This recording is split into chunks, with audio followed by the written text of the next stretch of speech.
On a quiet Tuesday morning, the sun rose slowly over the gated estate where Lisa, a calm and soft-spoken woman in her early 30s, lived with her husband, George, and their 2 daughters. Nothing about that morning warned her of the storm that was coming. Lisa was in the living room helping her nanny fold the children's school uniforms when she heard a loud knock at the door. It wasn't the gentle rhythmic knock she was used to. This one was hard, impatient, and demanding. When she opened the door, she froze. Standing there was Mama George, her mother-in-law, a woman who had not visited in almost 2 years. But this time she did not arrive with a smile, gifts, or laughter. Her face was tight with anger, her brows knitted into a deep scowl. Blinked in confusion. "Mama, good afternoon. You didn't tell us you were coming."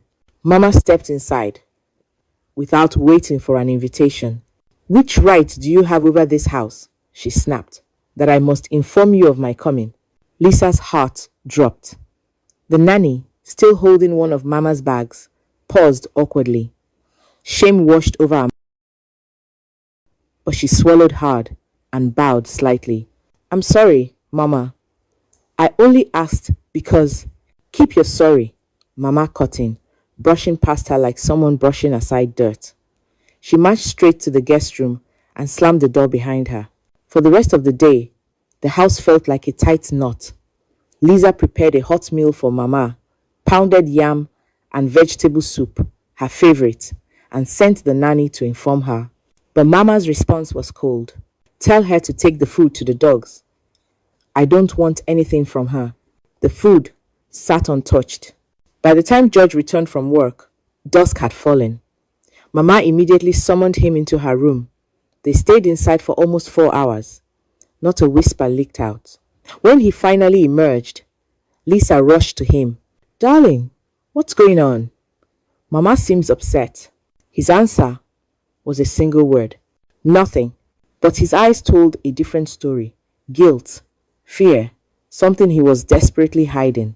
At dawn, Lisa made breakfast. George ate in a hurry, barely tasting the food. Before leaving for work, he turned to her with a warning she didn't expect. "Just leave Mama alone today. Don't go near her. She's in a very bad mood." Lisa stared after him as he drove away. Something was wrong, deeply wrong. Hours passed. Mama still hadn't eaten. Worried, Lisa knocked gently on her door. "Mama, please come out and eat." After a full minute, the door swung open. Mama stepped out, her face set in a permanent scowl. When Lisa served her food, Mama threw open the plate and exploded. "What is this nonsense? Only 2 small pieces of chicken." Lisa blinked, startled. "I'm sorry, Mama. I wanted to make sure the children have enough for later, so..." "So what?" Mama shouted. "I am not your equal. You are keeping meat for your useless family, Abi. You think I don't know that your people are opportunists?" Lisa felt the words pierce her like knives. "Mama, please, keep quiet," Mama roared. "My son is tired of you. If you like, cry here today. He has moved on. You and your greedy mother are finished. Money has entered your head." Tears spilled down Lisa's cheeks. "Mama, I've done nothing wrong. You know I respect you." Mama leaned closer, eyes blazing. "You haven't even given my son a male child. Only girls. Useless woman."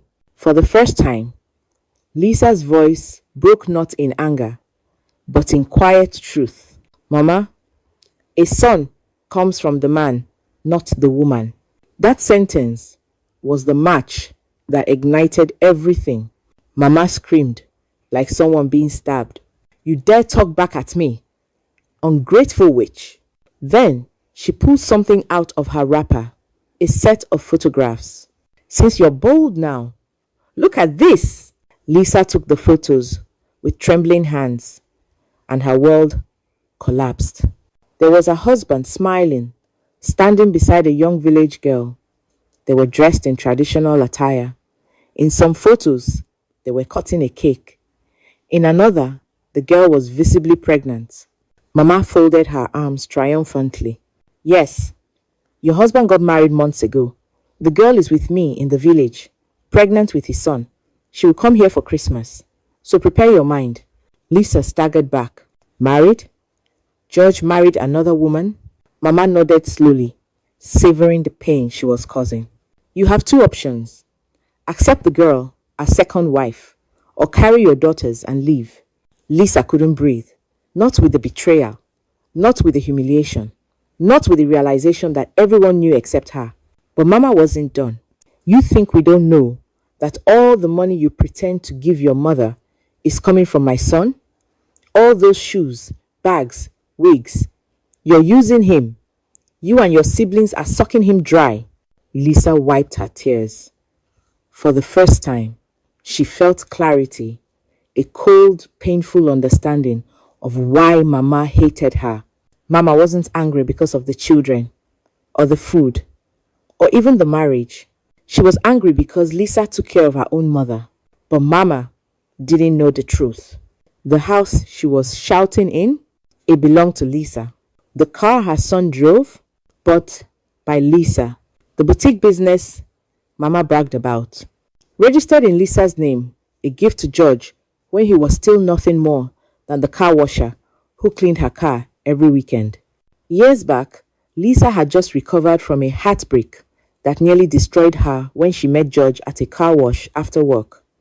He was charming, hardworking, humble, or so she thought. She helped him rise.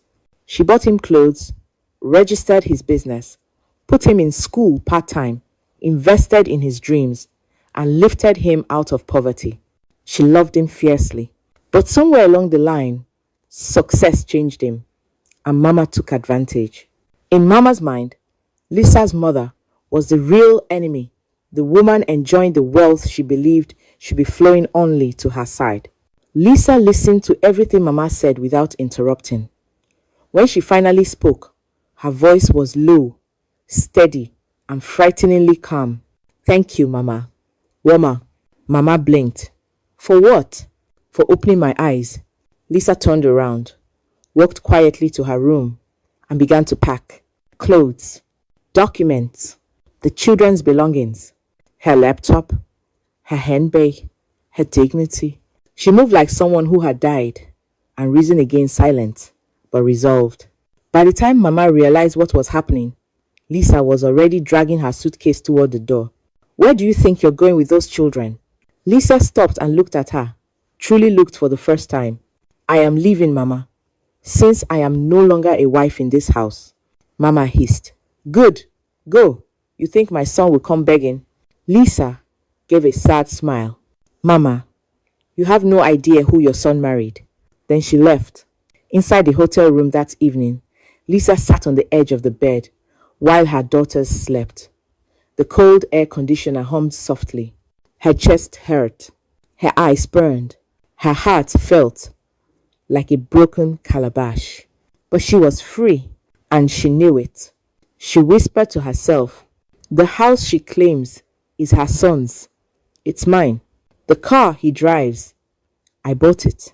The boutique business she brags about, I opened it. Everything she thinks he gave me, I gave him.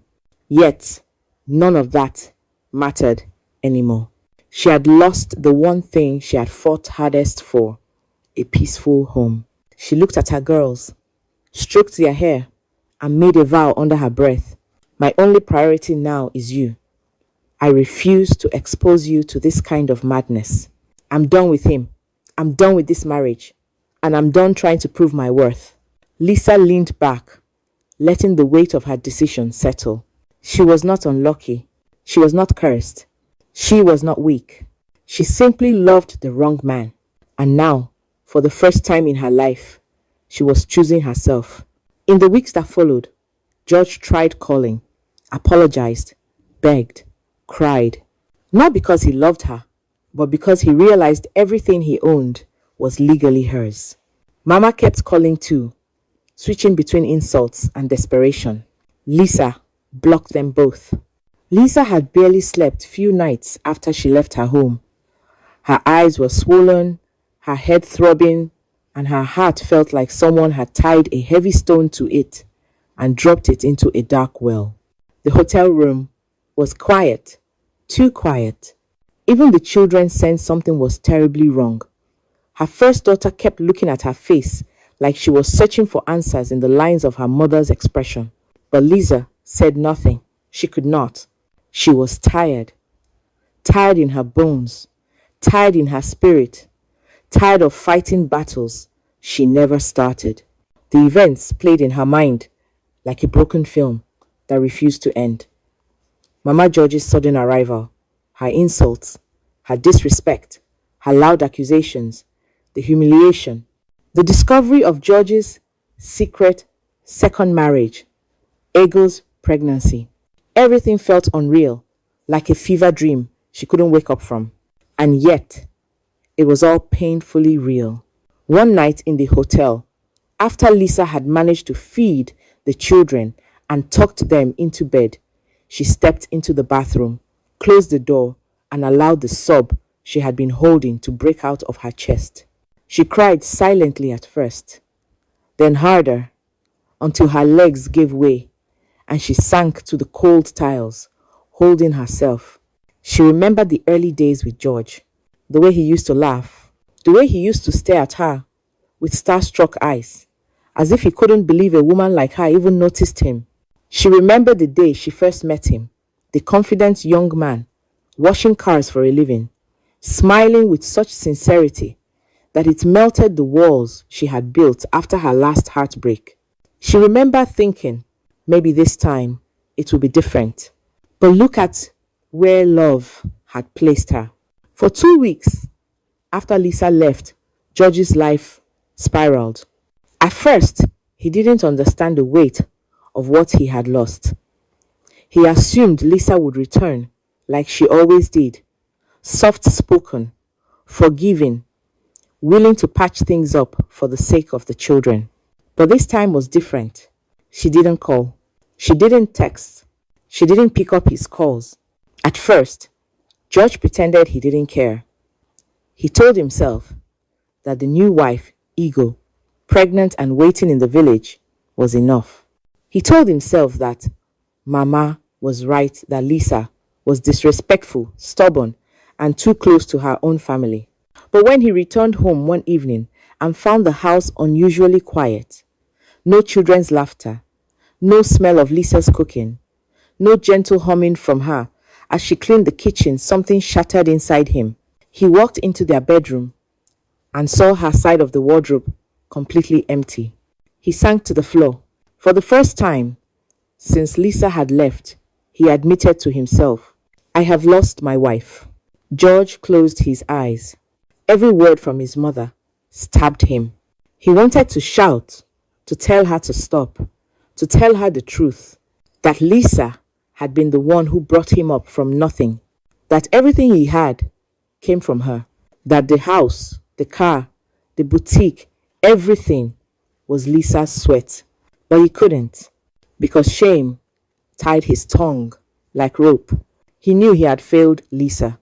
He knew he had betrayed her in the worst way a man could ever betray a loyal wife.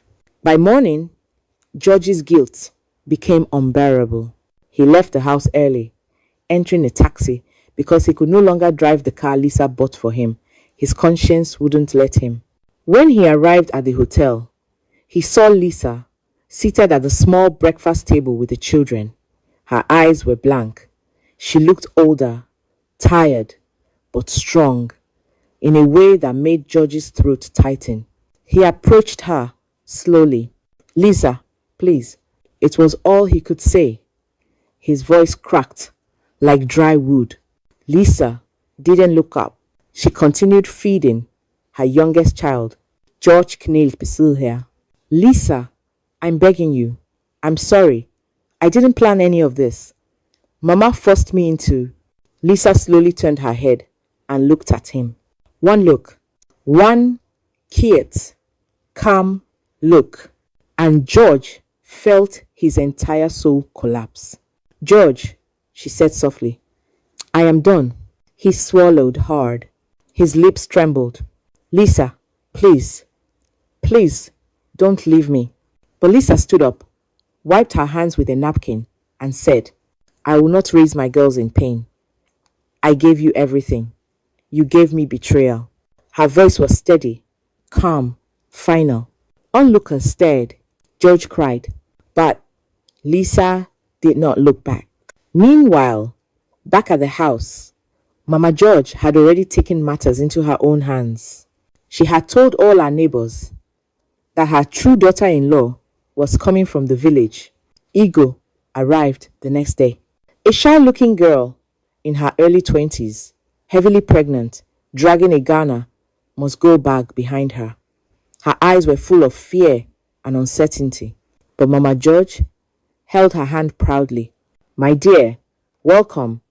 This is your husband's house. This is where you belong. Don't worry. I will protect you. That Lisa thinks she can shame my family? Never. Ego simply nodded. She didn't know what she was walking into.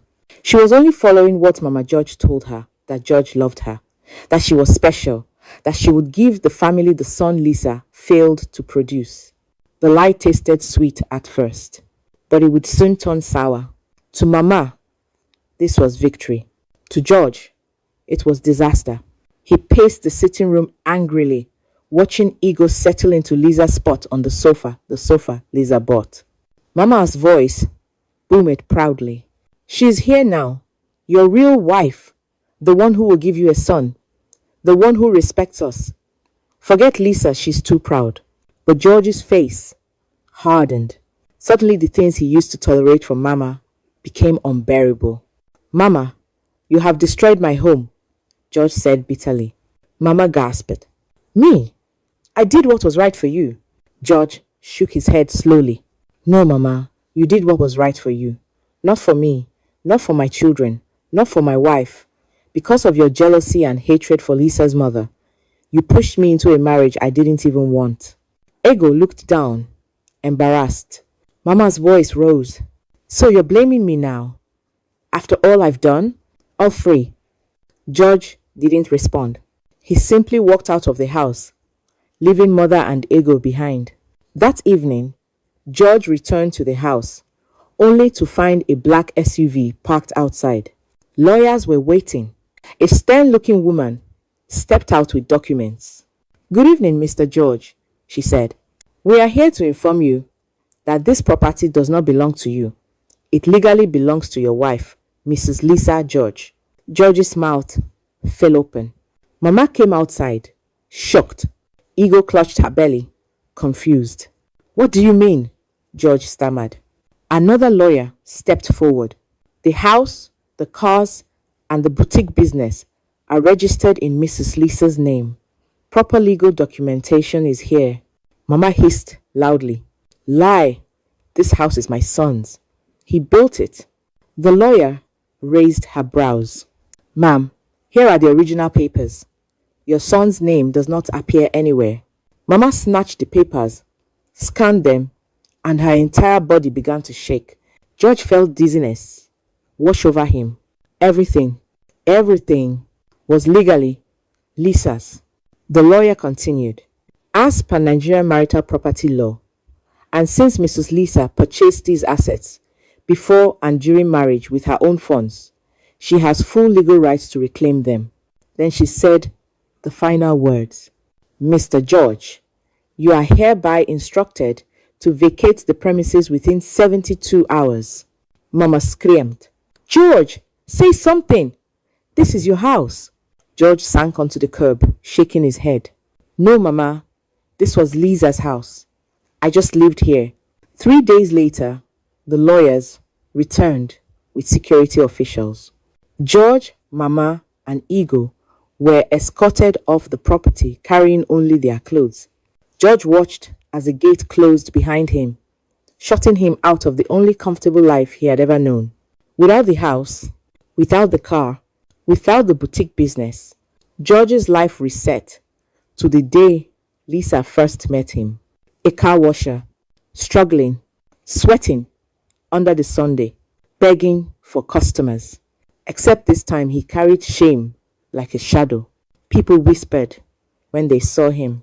Customers avoided him. He tried to reach Lisa again, called her, texted her, begged through friends. But Lisa had blocked him everywhere. She was done, completely done. With nowhere to go, George returned to the same neighborhood where he once washed cars years ago. And in a cruel twist of fate, he went back to washing cars again, the same job he had when Lisa met him. People who once respected him now whispered behind his back, "Is that not the man whose wife built everything for him?" Shame. He followed his mother's advice and ruined his home. George's heart became a graveyard of regret. Months passed. Mama George became more aggressive, forcing Ego to cook, fetch water, and do chores, even in her heavy pregnancy. Ego began to realize she was just a tool, a pawn in Mama George's bitterness. When labor finally started, she screamed for hours. George paced outside the small clinic they could barely afford. Mama George kept muttering prayers. Let it be a boy. Oh God, let it be a boy. Let this disgrace end. But when the nurse finally came out, she had a tired smile. Congratulations. It's a girl. Silence. A heavy, suffocating silence. Mama George collapsed on the wooden chair like someone had slapped her.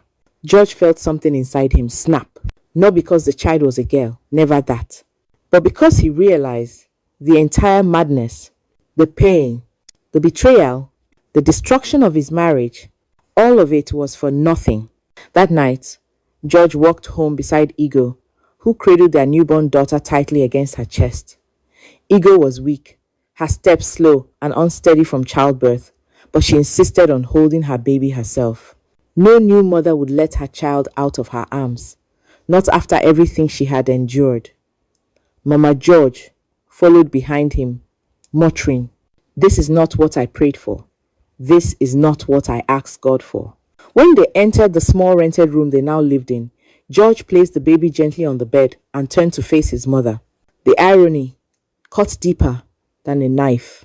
All the insults she threw at Lisa, all the mockery, all the pressure, all the drama, and after destroying his marriage, Mama's chosen wife still gave him a girl.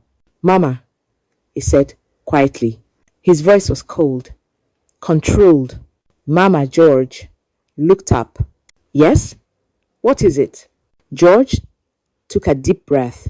"Mama, you destroyed my home." Her eyes widened. "What did you say?" "You heard me," George said. "You destroyed everything Lisa and I built. She loved me. She cared for me. She made me a better man, and I allowed you to break all of it." Mama George gasped. "Me? Break your home? George, are you mad?" George shook his head. "No, Mama, I'm finally seeing clearly." He pointed to the baby. "You said Lisa was not good because she did not give you a male child. See now. See what your hatred has produced. A child who will grow up in brokenness instead of love." Mama George's voice cracked. "You ungrateful son. I am not ungrateful." George's voice boomed. "I am ashamed." The room fell silent. Mama George knew she had lost. Not just her influence, but her son. Lisa, on the other hand, flourished. She bought her own new house, started a new business, healed, focused on her daughters, rebuilt her confidence, found joy again. Her mother visited often and helped with the kids. People whispered she had finally risen into the queen she was meant to be. One evening, as her daughters played in their new garden, Lisa stood by the window, watching them with soft pride. She wasn't angry anymore. She wasn't bitter. She was simply free. The story teaches us that love alone cannot sustain a home character. Loyalty, respect, and wisdom must walk with it. It reminds us that a good partner is a blessing, but a careless partner is a burden. When people take love for granted, they lose the very thing they thought they could never live without. Family interference can destroy even the strongest marriage when boundaries are not set. Betrayal always comes with a price, and the innocent always rise again. And most importantly, never dim your light for someone who refuses to see your value. When you walk away from pain, you make room for peace, healing, and a better future. Thank you, dear listener, for joining us on this emotional journey. If this story touched your heart, inspired you, or opened your eyes, please like, share, and subscribe to African Folktales by Kairos. Turn on notifications so you never miss another powerful story. And don't forget to drop a